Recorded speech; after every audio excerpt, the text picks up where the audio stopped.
இங்கே 1000 குழந்தைங்கள வேலை செய்கிற இடத்துல மாற்றி வச்சுருந்தோம். ஸோ ஒன்றையும் வந்து நான் மாற்றி வச்சுருந்தா கொண்டு வந்தேன் பையன்கிட்ட சொல்லும்போது, இந்த மாதிரி மாறின குழந்தைங்கள யாரெல்லாம் சந்தோஷமாக இருக்காங்களோ அவங்கள தேடி கண்டுபிடிச்சு கொண்டுகிட்டு இருக்கான்.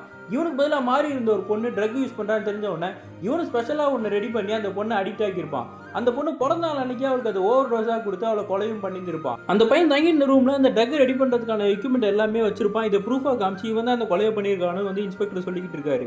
இது ஓகே, அந்த அரசியல்வாதி எப்படி இறந்து போனார், அவர் தற்கொலை தானே பண்ணிட்டாருன்னா கிடையாது, அவர் குடிக்கிற சரக்குலாம் விஷத்தை கலந்துருக்கான், அதுவும் அவன் பண்ண கொலை தான். அவனை சீக்கிரமாக பிடிக்கணும், இல்லைன்னா அடுத்தடுத்த கொலை நடக்குன்னு சொல்லும் போது, இல்லை சார் அவனை கூட்டு வந்து நிறுத்தினா இந்த உண்மையெல்லாம் வெளியே வந்துடும், 1000 குழந்தைங்களை மாற்றுறது பெரிய பிரச்சனையாருன்னு சொல்கிறாங்க.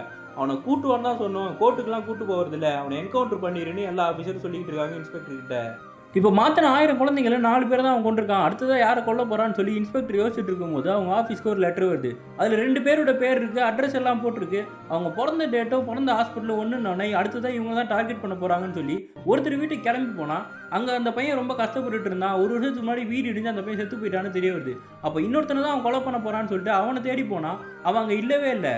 போன இடத்துல அங்கே இருக்க ஆள் சொல்கிறாரு, நீங்கள் தேடி வந்த என் பையனை தான், அவன் பல வருஷம் முன்னாடியே குடிச்சிட்டு என் மனைவியை கொண்டுட்டு ஜெயிலுக்குள்ளே இருந்தான், இப்போ எங்கே இருக்கானே தெரியலன்னு அவன் ஃபோன் நம்பர் மட்டும் கொடுக்குறாங்க. அதை ட்ராக் பண்ணி தேடி பார்க்கும்போது யாருமே இல்லாத ஒரு இடத்துல ஒரு தனி வீடு இருக்குது. இவங்களும் போய் பார்த்தா அந்த இடத்துல இவ்வளோ நாள் கொலை பண்ணிக்கிட்டு இருந்தேன் அந்த நர்ஸோட பையன் தான் வெளியே வரான்.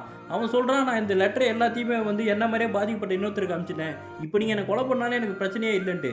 அதுக்குள்ளே பின்னாடி இருந்து வேறு போலீஸ் சுட்டுறாரு. இவனையே சுட்டிங்கன்னு கேட்டால் மேல் இடத்துலேருந்து ப்ரெஷரு, இவன் உயிரோட விடக்கூடாதுன்னு சொல்லிடுறாங்க. இந்த 1000 குழந்தைங்களோட இன்ஃபர்மேஷனை இப்போ யார்கிட்ட அவன் கொடுத்தானே தெரியலன்னு சொல்லி இன்ஸ்பெக்டரும் டென்ஷன் ஆகிட்டு இருக்காரு. அப்போ தான் நம்மளுக்கு காட்டுறாங்க, இன்ஸ்பெக்டர் கூட ஒரு போலீஸ் ரொம்ப நாளாக ட்ராவல் ஆகிட்டு இருந்திருப்பாரு. அவரும் அந்த பாதிக்கப்பட்ட குழந்தைங்களில் ஒருத்தர் தான். இப்போ வந்து எல்லா லெட்டரையும் இவர் தான் ரிசீவ் பண்ணியிருந்திருப்பாரு. அடுத்த கட்டமாக கொலையெல்லாம் இவர் ஸ்டார்ட் பண்ண ஆரம்பிக்கிறாரு. இதோட இந்த சீரீஸும் முடியுது.